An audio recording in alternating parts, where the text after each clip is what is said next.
If you've ever found yourself saying yes when you meant to say no, replaying conversations in your head, or questioning your instincts in relationships, then this episode is for you. Today, I'm joined by family mediator, trauma-informed speaker, and author Rosemary Gattuso as we explore the journey from people-pleasing to self-trust. We talk about why overthinking isn't necessarily a weakness, why focusing on what's wrong is keeping us stuck, and the powerful mindset shift to choose to see what's strong over what's wrong. This conversation is about reclaiming your voice, honoring your strengths, and learning to trust yourself again. Thanks for tuning in again today to the Can I Get a Refill podcast. I'm your host, Steph Bruno-Newton, and as always, do jump on my website, www.canigetarefillpodcast.com.au, linked below, to download your free 33-page ebook on 7 steps to protect your energy and fill up your cup. As I always discuss, you cannot pour from an empty cup, so I've designed a guide for you to help you take care of yourself in order to up-level your life. Download it today and make yourself a priority in 2026. Okay, now let's jump in. Hello, my cup fillers, and welcome back to the Can I Get a Refill podcast. As just promised, we're joined today by Rosemary Gattuso. Rosemary, welcome to the podcast. Thanks, Stephanie. It's great to be here. I've been looking forward to this chat. I've really been looking forward to it as well. I've just finished your book for those watching on YouTube. It's Not You, It's Me. It's such a wonderful book, and I've handwritten a few notes that I want to talk about throughout the show because I thought it was really wonderful. But for those who are aware, I've got construction in my building for the next couple of months. So we're recording this on a Sunday, which feels a bit weird, but I really appreciate you jumping on a family day to record with me. Oh, thank you. No, it's my pleasure. We'll jump into it. I have so many questions I want to ask, but why don't you just start by telling us a little bit about yourself, or, you know, how you came to write this wonderful book? Yeah, well, I guess writing it was a very slow process and a mixture of the many different layers of my life. I guess it's been over 10 years that I always wanted to write a book, but I never thought it would be a self-help book. And never thought in my wildest dreams that it would be based on my work as a mediator. Yes. So, because I was collecting stories, but they were always about a woman who had sort of repeat patterns in her life. And so that became the story. But I also noticed as I started working as a mediator, these trends in the way people manage adversity. So I blended these two components, the story and the trends that I was seeing, and wrote a book that was a story about, a chronic overthinker whose name was Stella, and then added a self-help chapter at the end that really reflected on her challenges and her personal growth story as well. Yes. And I realized early on that my book couldn't exist as a self-help and a story. So I turned the last chapter into the book, which is, based on my observations as a mediator on the way that people manage adversity using a strengths-based and trauma-informed lens. Yeah, and they're wonderful observations, and I can't imagine anyone more well-versed in making those observations. And what I was just saying to you off air, what I loved most was the recurring line throughout the book on focusing what's strong, over what's wrong. And I was just saying, anyone I've had a problem with in my life that I find drains me of energy are the people who focus on what's wrong. And I know, day to day, one day I'll be it depends where I am in my cycle, but one day I'll really focus on what's strong and I'm so full of gratitude and more good comes to me. And then if I'm just having one of those days, I am focusing on what's wrong. So it's about that shift of mindset. It can really change the whole trajectory of your life and the environment around you, can't it? It really can. And once you hear it, it's hard to forget it. And you can see it everywhere. And then it'll fluctuate as well, because some days it'll be easier to apply the what's strong lens, or even just apply the what's strong lens to your reflecting on the challenges and the times that you went down the path of what's wrong. Even that can be changing. Well, those people who focus on what's wrong, I used to get so frustrated, and I still do, but I've been able to take a step back and reflect on it with a bit more compassion, thinking they might not know this. They might not have been introduced to these sort of tools in their toolkit that point out the behavior to them. It might just be so familiar and what they grew up seeing in their home that to them that's just living, just looking at what's wrong. Have you found that people are just repeating what's familiar? That's right. Because if you grow up in a household where you have one parent who's quite judgmental or critical or even a perfectionist, it doesn't have to be that obvious, then whether or not it's direct or by implication, a child will grow up quite sensitive to the what's wrong in a situation or the lacking or where there needs to be improvement. And if that child comes under the category of being a highly sensitive person, then it's going to carry more weight with them. Yes, absolutely. No wonder that inner child work is so powerful, because all of these teachings are all implemented in our brains when we're little, aren't they? So it's about going back to that place.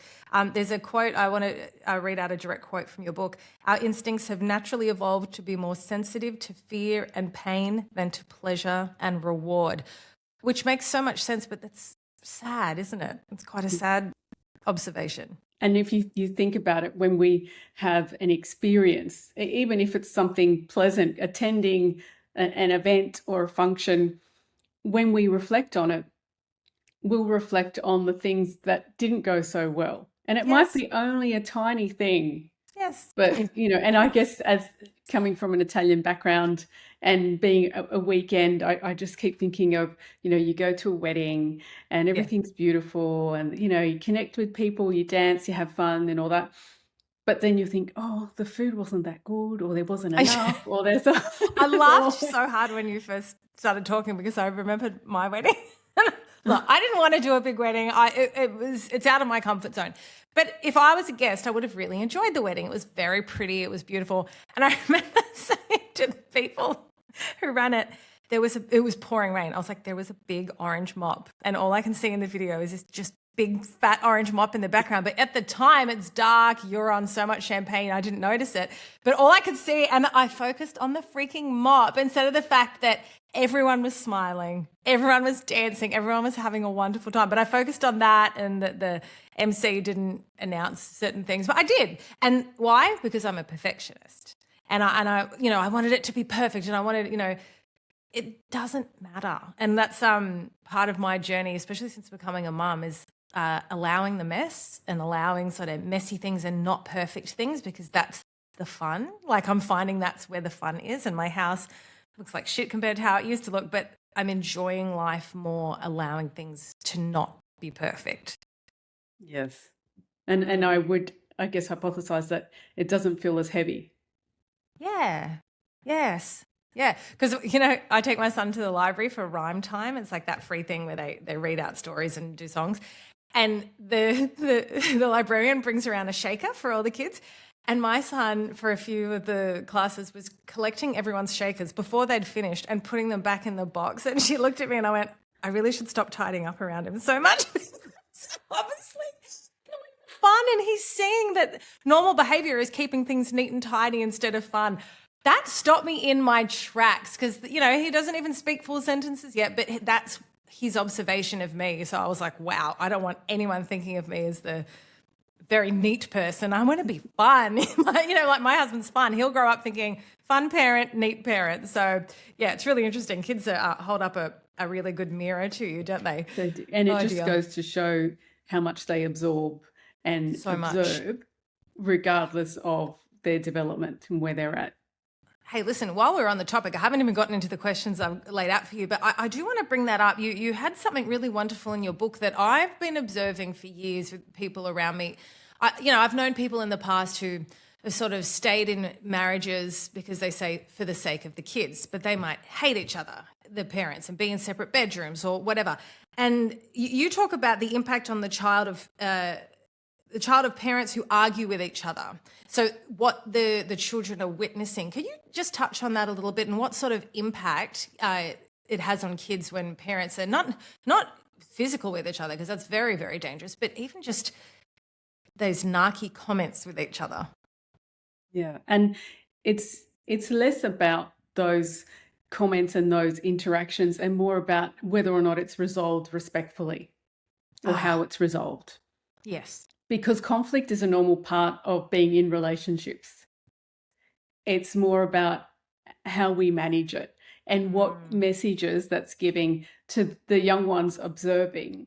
about what's normal when in relationship, how to be a mum, how to be a dad, how to be a parent, how to exist, as a couple.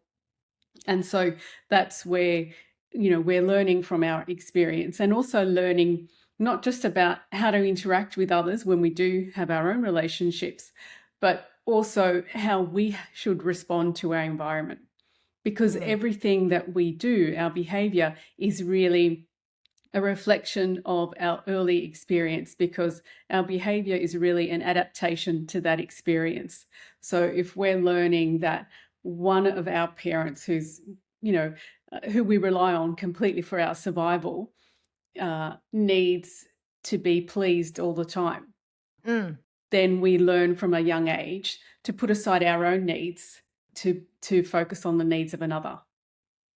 Is it because it's uncomfortable if you don't, because that parent will make the house hell, and for you to feel safe and happy, you feel that you need to please that parent and do what makes them happy? Yeah. And safety is really the key word, because for our nervous system, we're either unsafe or safe. And so anything that makes us feel unsafe, which is going to be interactions that focus on what's wrong, then we will automatically want to return to safety. And if return to safety means putting our needs aside and pleasing and doing and offering and walking on eggshells, then that's what we will do. Yeah, I mean, you're setting them up for failure as an adult, aren't you, if that's the sort of thing they're growing up with? And what sort of implications would an example like that have? So say there's a young boy who feels like he has to please his mum and keep her happy all the time. Could he then have an adult romantic relationship where he's a bit of a doormat and trying to make his partner happy all the time and neglecting his own needs? Look, it can be, but could also go the other way. And, okay. I also worked as a couples counsellor.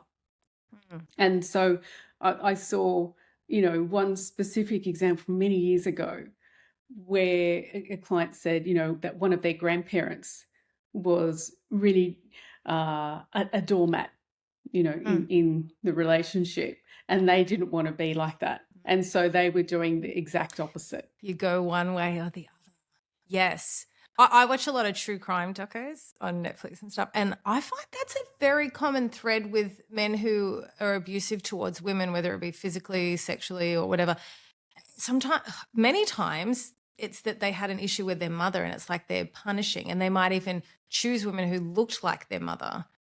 So do you think that's part of it, like going the other way? It definitely could be, because if we don't want to repeat the patterns that we saw in our development and in our early experience, then we'll do the opposite. We'll try to prevent that from happening. Got you. Yeah. Okay. I mean, we're very basic. What you're saying, we're very simple. Yeah. And what you're saying is, so everyone's going to have arguments. Everyone's going to have conflict. It's more about healthy, respectful conflict resolution, right? That's the best example you can set for your kids. That's right. Yeah. And I always think of historically, before there was no fault divorce. Now we have no fault divorce, so you don't have to prove why you want to get separated, why you want to divorce. Yeah. And there's also family relationship centres all over Australia that offer government-funded mediation, so that parents do have some support in working out their parenting arrangements. Whereas before this was all in place, you just had to go to court. And even, like, say, if we look at, and you'd have to prove why you wanted a divorce. But even after no fault divorce came in, you still had to go to court. And so there's, generations, one or two generations of children who are now adults in their own scenarios, who were essentially cut off from their father. Normally it would be, because in, 70s, 80s and even early 90s, scenario was the kids would generally stay with mum, and mum would be the primary carer.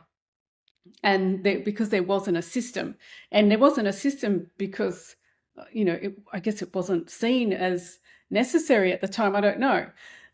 So then there's just no relationship, and also then how does that impact a child with their own relationships? Yes. Yeah, and the dad, who could be a wonderful dad, how's that impact him? Yeah, it's so complicated, but adding all the legalities into it when you're already going through such an emotional thing, it's really hard. I feel for anyone going through that. I'll jump in and ask, why do you think So I've been wanting since I started this podcast 2 years ago to talk about people pleasing. So why do you think so many of us are overthinkers and people pleasers? And is there a common childhood experience or relationship that might trigger this? I think it really stems from having that not good enough lens of themselves. Because when you don't believe that you're good enough or that you need to improve, you might not use that language, but it's always, I have to do better, I have to study, or I have to be like someone else, then the starting point is always in deficit. And I think what happens is when we have that view of ourselves, then we gravitate towards others around us who have that same view of us, who also see us through deficit. So then that might put us in Because relationships. it's familiar? It's familiar. And also if we don't believe in ourselves, how can we expect others to? Yeah. And then if we don't believe in ourselves, we show that in our thoughts, feelings, and actions. And that will also be shown in the people, even our friendship circles, because they will also be on board, not always, but just, generally that's, and we only realize when we have a falling out with friends, because after years and years and years, suddenly things have changed and it just feels so uncomfortable and you can't take the judgment that you're constantly getting. Yes. It's because you've changed. You've changed your view of yourself, but they haven't changed their view of you. Absolutely. No, that makes so much sense. And that can be hard. Breakups with friends can be hard, but those close relationships really impact your life. And I'm always talking about regularly assessing your relationships in your life, but I have gone through things like that with judgments, and for a long time you just put up with it. It feels normal. And then all of a sudden when you work on yourself, you're like, you can't even pinpoint, but you feel so uncomfortable in their presence, even if they don't say anything. It's so interesting, isn't it? Yeah. And that it could be after a 20-year friendship where suddenly it's like, I cannot take this. I need to get out. Yeah. All right. Well, how can someone stop being a people pleaser? What are the sort of things that you would work through? Well, if then being a people pleaser is a reflection of how we feel about ourselves, then it's about how can we boost our self-confidence, our ability to believe in ourselves, and our sense of self, our self-esteem, however you want to call it, whatever you want to call it. And so if we stay with the what's wrong and the what's strong category, then interactions that focus on what's wrong will take away from our sense of self and our ability to believe in ourselves, whereas interactions that focus on what's strong will build on our sense of self and our ability to believe in ourselves. So we have interactions with ourselves all the time. Sometimes they focus on what's wrong, sometimes they focus on what's strong. But if we can have more interactions that focus on what's strong in ourselves, that will help us build up our sense of self. Then there's also interactions we have with others, where if we can, at least have some interactions with others that do focus on what's strong, then that's also going to help us believe in ourselves. And I talk about this trivial example of an interaction that focuses on what's strong for me, and it's making a to-do list. Because I make a to-do list and I write everything down and I tick it off and I feel good. It makes me feel productive, that I've achieved something. And then even if I didn't do what was on the list, I'll just put it on for tomorrow and I'll go through it again. And so I realized it was more about how it makes me feel rather than the list, because it's giving me evidence of my strengths and why I should believe in myself.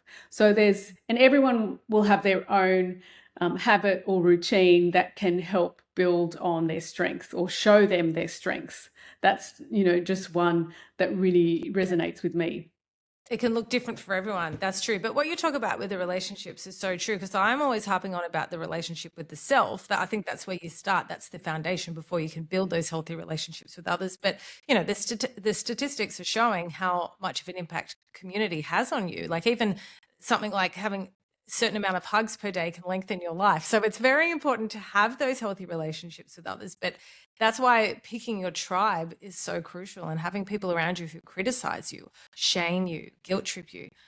I can't do it. I've just Yeah. gotten to a point in my life where I'm like, no, not even for a day. I just can't. Yeah. And Yeah. I guess for some, what I find is people who kind of fit that category might be people that they can't necessarily or aren't ready to cut off from, because maybe it's a parent or a sibling or someone. Yeah.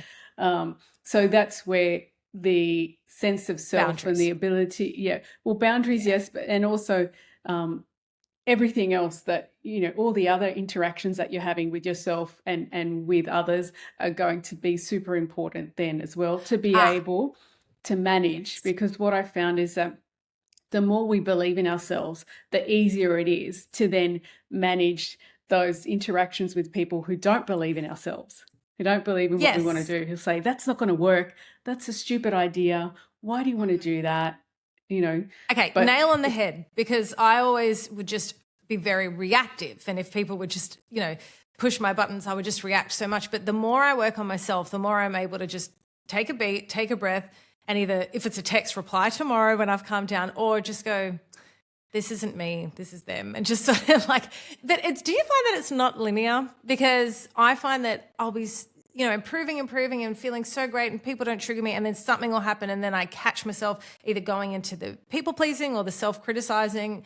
But I find for me it's more about, not that it never happens again, more that I'm able to catch it and reframe it. Do you find that's more healthy living? Because my book says to classify, use what's wrong and what's strong, but it's not necessarily about staying down the path of what's strong the whole time. It's about reflecting on the times that we don't, because that's where the growth is. Yeah. So that's spot on. And maybe there might be some areas in life where it's a lot smoother and quicker. Definitely. Or there might be times where, there's a lot happening and it's going to be slower and harder. 2025 felt like that. Yeah. Yeah. It's a constantly evolving process. Yes. And it's really about, trying to use that non-judgment, be your own mediator in that reflective process. I love that, Rosemary. And that's why I don't use the word happy or happiness much. I say joy, because I feel like it's toxic positivity to expect to be happy all the time. And, it's almost like you're on lithium, like, it's fine, everything. That's like someone who bottles things. Things aren't fine. Things go wrong, and it's okay to talk about it and let it all out. And, I find that's really toxic. So being in joy is better for me than being happy, because I understand that the path is rocky. Like the road is rocky, and sometimes things go wrong. But also, like you said, it's part of your growth. So I have this personal belief that when you're on the other side, this is a bit woo-woo for some people, that you pick the blueprint of your life, that I've, picked, this neuromuscular disorder and that certain relationship, and think to learn something to strengthen my spirit. Because I feel like if you come here and everything's, handed to you on a silver platter, you haven't really evolved or grown, have you? You need to have challenges, right? And I think even if things are handed to you, there's still going to be challenges, because that's true. It's not about what we've got or what's being given. It's what we do with it and how we see ourselves. Yeah. And look, the sours makes the sweet sweeter, doesn't it? When things go wrong, it just makes you have so much gratitude for when things go right. So yeah, it's like different seasons of the weather, different seasons of life. Yeah, totally get that. That's right. How can we transform overthinking into a strength rather than a burden? Well, I guess it really comes down to our view of ourselves, because I will say to myself that I take too long to make decisions, that I'll consider every single option, and then I might ask someone else. And then when I ask someone else about their opinion, then is the implication that I don't trust my own opinion, and then going into this whole dialogue. But if it's more that I like to have all the information available before making a decision, then it's like, oh, okay, I'm just doing my due diligence. Yeah. Rather than, I can't make a decision, I'm taking too long, I just have to decide on which mattress to buy or something, just to give a very trivial example. But it's more about how we view ourselves in that moment and how much it brings us down. What's the impact?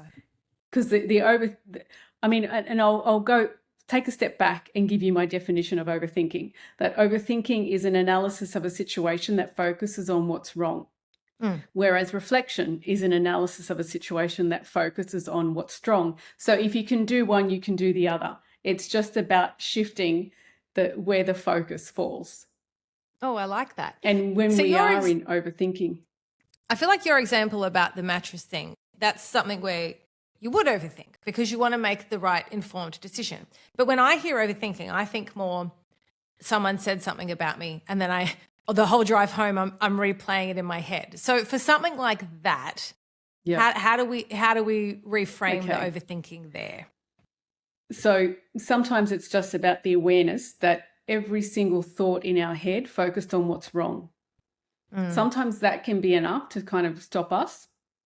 Then other times that's a good example of when we're analysing what someone said and did. Well, then I fall back on my legal background and apply the rules of evidence, because the rules of evidence dictate what can be submitted in court.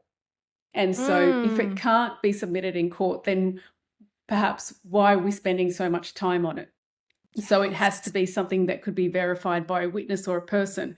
So, a witness who would be a person or a thing, like a document or something. Yes. So if it can't be verified and it exists only in our head because we've made a negative assumption, we've made an assumption that focuses on what's wrong, then it can't be used as evidence. So why are we placing so much weight on it and, just impacting our life, impacting our day? No, you gave me a real light bulb moment because you use that example with evidence in the book. And I used to watch a lot of legal dramas like The Practice growing up. So I was like, oh, that is such a great way to reframe it. But I have this friend, he's an older friend, he's in his 60s, he's retired now. And when he retired, we worked at the same company. He said, I was so happy when I retired because for decades, whenever people were behind a closed door, I just presumed they were talking about me. Gonna fire me or something. And he said, I'm so free in my retirement because I never have to wonder what's happening behind closed doors. And I laugh about that so much. He's if you watch Seinfeld, he's very much a George Costanza, like he's an overthinker, but his job was the logistics manager. So that was his strength in work, to think of all that could go wrong to prevent it for the owner. But he did that in his life. And that when you said that about the evidence, it makes so much sense. I think I read a stat somewhere, but most of the things you're fearing about or worrying about are things that I think 95% of the time never actually eventuate. So it's like, I have wasted so much energy, worrying about things. And then if you're worrying about things that might happen, it's almost like you're then suffering twice, because you suffer beforehand thinking about it, then you suffer when it does happen. So you might as well just not play it over in your mind before it gets there. But yeah. And I guess the other part of that is that the more you focus on that, the more evidence you then receive. Yes. Like when they say you go to buy a Tesla or you see a Tesla's on the road, because that's where your attention is, right? Attention goes where energy flows, or energy, vice versa. That makes so much sense. Yes. So, and that's also why it can be so much harder to change the default, because if your default is to go down the path of what's wrong and you take that path and you continue to get more evidence to support that, then it's going to take more effort to go the other way and to see the other side. And it's the ego, isn't it? It's the ego's job is to protect. So isn't it the ego will hunt evidence to see threat, to protect? Yeah, and even just negative bias and the fact that as humans, that's how we survived as a species. Yes, yeah. So if someone's overthinking today, the first thing you do is think, so they're focusing on what's wrong, is to straight away flip it. They're focusing on what's wrong, so it's just straight away flip it to what's strong. So say you're driving home from a party and someone said one thing wrong. Would you then replay over in your mind all the good things that happened to move yourself out of the negative energy into the positive? Yeah, that's definitely one way that could help. And that sort of looks at a gratitude practice. Yes. That's a kind of gratitude that's also can be quite helpful and a way to shift the focus, because it's not about minimizing when things go wrong. It's about learning from them in a way that is non-judgmental. So we don't beat ourselves up. We see it as a learning opportunity and how we can use that in future interactions. I love that. Seeing it as a learning. So nothing negative is for waste. Sometimes we miss learning opportunities, and it wasn't the right time. And then we'll get more opportunities to practice that will come up until we are ready to see it and take it on board. Sometimes it's the timing that where you're at. It's meeting you where you're at. That makes sense. All right, so that's for overthinking. What about for people pleasing? How can we stop being a people pleaser? Well, I think it also goes back to our sense of self. Why are we prioritizing the needs of another before ours? Now, unless we are their carer, or there are major safety concern, where we need to, there's a major vulnerability, then how do we shift it so there's more balance? And when we believe in ourselves, then it's easier to put boundaries up and say, oh, I'll get to that when I can, or to even delegate it to someone else, or to not, because when we are people pleasing, our sense of self revolves around what we do for others. Then it relies on us prioritizing another. So where we have interactions with ourselves that build on our strengths, and also having other people around us who can also help us see our own strengths, then that will make them putting up boundaries feel a lot easier. It's all a part of the growth process, because when we are being in that people-pleasing mode, it's because in that moment it has served its purpose and it's helped us to feel safe and to feel needed. Yes. Look, for me personally, it's been very, very simple. For many years, I was a people pleaser. And for many years, I simply didn't like myself or know myself. So I needed the external validation, that feedback, that approval from someone else to feel okay. But to be honest, it never felt okay because it can just be taken away again, So it wasn't until I really started to like myself and build on my relationship with myself, which, is all different methods, and over a few years, it was a process, that now I don't do things because I need the pat on the head. I do things because I want to see that person happy. But it used to be because I wanted the pat on the head. And to throw in a pop culture reference, Taylor Swift has a wonderful documentary called Miss Americana, and she talks about how, for so long, since she was a little girl, which is such a common thread. I was in performing arts. Performing artists always need the applause, right? So you're sort of growing up thinking that already that's what you're taught. The external validation means you're good. So she craved being, a good girl. So she needed the applause. She needed the pat on the head. And she was talking about that horrible moment where Kanye West came and tried to take her award off her.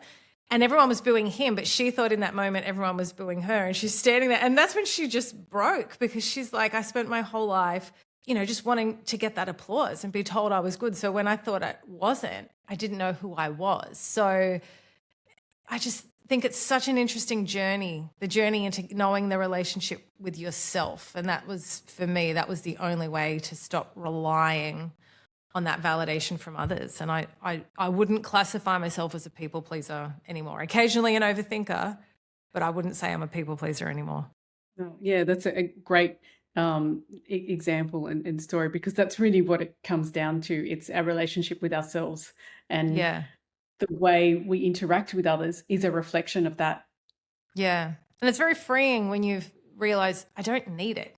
Not that you don't still, and I think social media is very, very dangerous with the likes, or, who's viewing your story, or, you need, because it's like, if you're doing it like this, for instance, as a business, you might need them to get more listeners to make more money. So it's like that external validation is sort of wrapped up in your worth then, because that's how you make money from it. So it's a very dangerous thing, social media. And I do find that I just feel happier when I'm not on it. Yesterday, I wasn't on it all day. I go on it for 1 minute and boom, my comparisonitis jumps in and I start comparing to someone in Europe. And I'm like, okay, this is, it's so insane. Do you find that social media plays a bit of a scary role in that?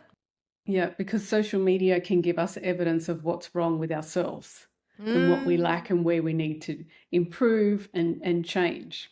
Mm-hmm. So if we don't have a strong sense of self, if we don't have strong belief in ourselves, that's going to impact us more. And sometimes it impacts more one day than the next, which is why I guess I've now implemented social media free Sunday.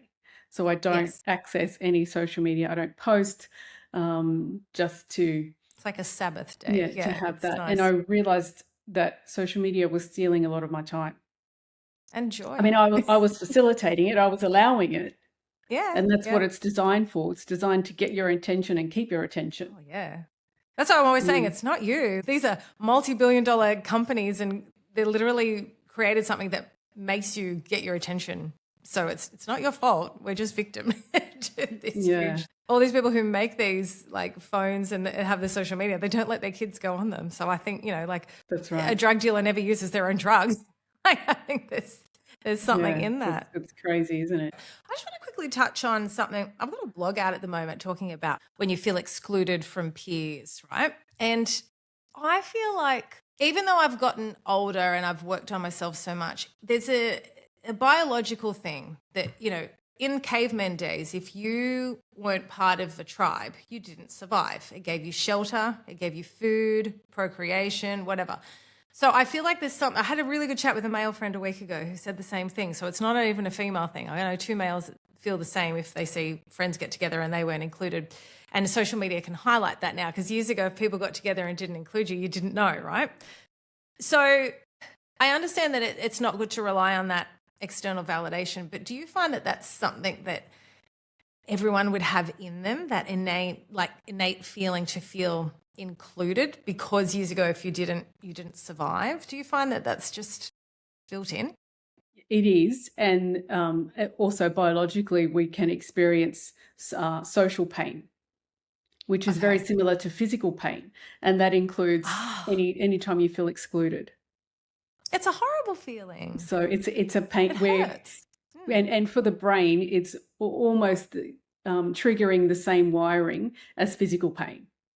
Whereas physical Oh, pain, we'll put a Band-Aid, we'll go to a doctor, we'll do something. That sort of social pain will lead us to overthink and get sad and just really, well, much like a sit with that. breakup, you know how people would say broken heart. Isn't there some evidence where it can impact your physical heart if you're feeling Yes, that? I have seen. I saw Yeah. something on that recently. Yeah. So, and there's a lot to be said about the emotional and the stress and Mm. the physical side of things as well. Yeah. That's a whole other podcast. Yeah, of course. I know. But it's not like because I wrote this blog and I'm like, I'm normally a glass half full, and I'm like, but I'm hurt and I need to talk things out, because I feel like it's not that, oh, I'm not evolved enough. I think that's totally normal to feel hurt and to not be included with Yeah. peers. And I Yeah. think also where there has been a lot of personal growth, then Mm. something like this happens.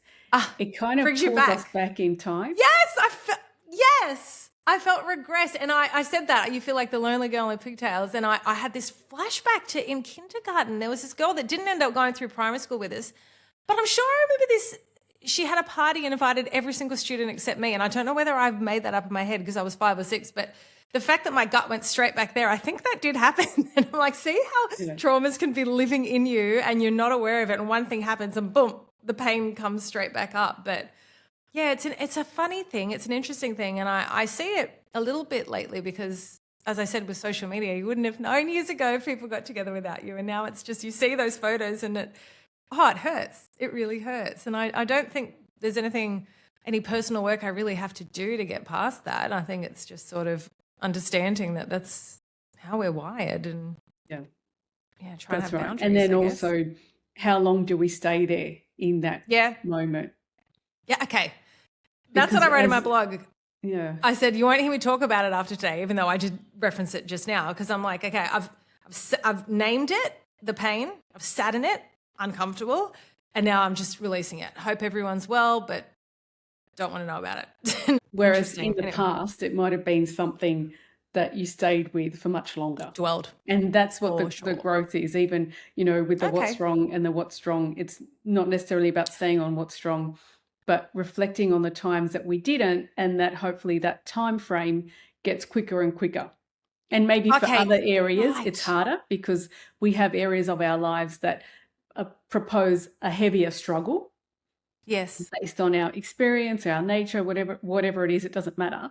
It's just about being compassionate towards ourselves, having self-compassion to that journey, and showing non-judgment, and knowing that sometimes it's going to be harder or longer, or maybe I'm successful in all these areas of my life, but Yes. that one is still getting to me. Yeah. No, that was a real light bulb moment, what you just said, because the growth is not about not feeling the hurt. The growth is about not dwelling in it. So that's true. So it's not like, I think if I didn't feel any hurt, I'd be a bit dead inside. I'm a very empathetic, compassionate person. So I feel things very deeply, which can be hard, and then it can be so beautiful and joyous. So yeah. Let me ask you, what does mental wellness look like to you? I guess my natural response would be to look at, well, when is it not good? What's not good mental wellness? And then what's the opposite? You're such a lawyer. Yeah, I love how you do that. You are such a lawyer because you have that analytical mind of, I need all the evidence now. I love it's funny that. because I never felt like a lawyer when Really? I think it's the training that you get that even mental wellness is when we are in a space, I guess, where we are in balance. I think balance is the best word, because it doesn't mean that we won't have challenges or adversity. It's just we'll be able to get back to balance quicker. Yeah. I like that. Yes, it is. And for me, it's been like living more authentically. I feel like there's so many seemingly embarrassing parts of myself that I used to hide. Like I have this neuromuscular disorder that I hid for years, and now I just tell everybody. It's like I always reference Harry Potter, naming Voldemort sort of frees you of his power over you. And like little things like, I don't know how to ride a bike. Like all these, I never learned how to ride a bike. All these things that I would go to these lengths to hide. And now I just tell people, because it's like, I'm not ashamed of any part of me, like any bad experiences I had with, abusive relationships. I don't hide it. A, it was not my fault. And B, I'm proud of myself for my growth. So yeah, that authenticity of just being really honest and open about who I am, that to me, for my journey, has been my mental wellness. I found it very freeing, not trying to fit in and be someone I'm not, because I'm not that polished designer outfit, beautiful person. And every time I tried to fit into those circles or that, I'm uncomfortable. So I just like being me unapologetically. That's been my mental wellness journey. That's great. And it's because you're able to focus on your strengths without worrying about what might be seen as a weakness or what's wrong in terms of everyone else, because the starting point is you, not the other. You can really apply your line to everything, that the what's strong over what's wrong. It works for everything, doesn't it? Yeah. Yeah. And the more you sit with it, the more you see it in day-to-day life. It's really, and I've just finished writing my second book, which is for carers, and it uses the same concepts. And it just was so smooth, and really almost surprised me how smoothly it transferred to life as a carer or caring for someone vulnerable. So you can use it in everything. See, to me, I always find that sitting in silence is the most important thing. And we're in such a busy, noisy world. There's always like a TV on, the phone's on. And whenever I'm silent, that's when I develop the relationship with the self, or that's where I can reframe. And do you find that that's a good time to analyze what's strong over what's wrong? Because if there's all that white noise, you can't really sit and look at it and reframe it. Do you find silence is essential for that? It definitely. And so, I mean, you can be in a crowded room and still have silence. So it's more about where our focus is going. Yes. Where we can place our focus. And that changes according to the day, the time, where we're at, who we're with as well. It might look different for everyone. So it's about finding it and working out how to stay there or go there regularly. Yeah. I like a bit of silence. I have an 18-month-old in my house. He's not here. I'm like, serenity. I love him to death, want him here all the time. But if I get 1 hour where he's not in the house, I'm like, oh, it's so neat and serene. Because he's always, it's, kids have always got like toys that are noisy or the wiggles on. So I actually love the solitude. We're nearly finished, but I just want to quickly ask you, what are your top tips for building self-esteem? So that was what I struggled with, and that lack of self-esteem is what got me into abusive relationships. So if there are listeners today that feel that they're just struggling with their self-esteem or self-worth, what are some tips you would give them? And so the one that I've already said and mentioned, because it's quite valuable, is the what's wrong and what's strong classification. That awareness of, your self-talk. Where is it going down? Is it going down what's wrong? Well, if it's gone down what's wrong, how could I rewrite it to what's strong? And then also to look at the quality of the interactions that you're having. Are they focusing on what's wrong and what's strong? And whether or not they're with yourself or with others. And I know that, my book is called It's Not You, It's Me, and it's about being empowered to take charge of change and personal growth. But sometimes others around us are part of that journey.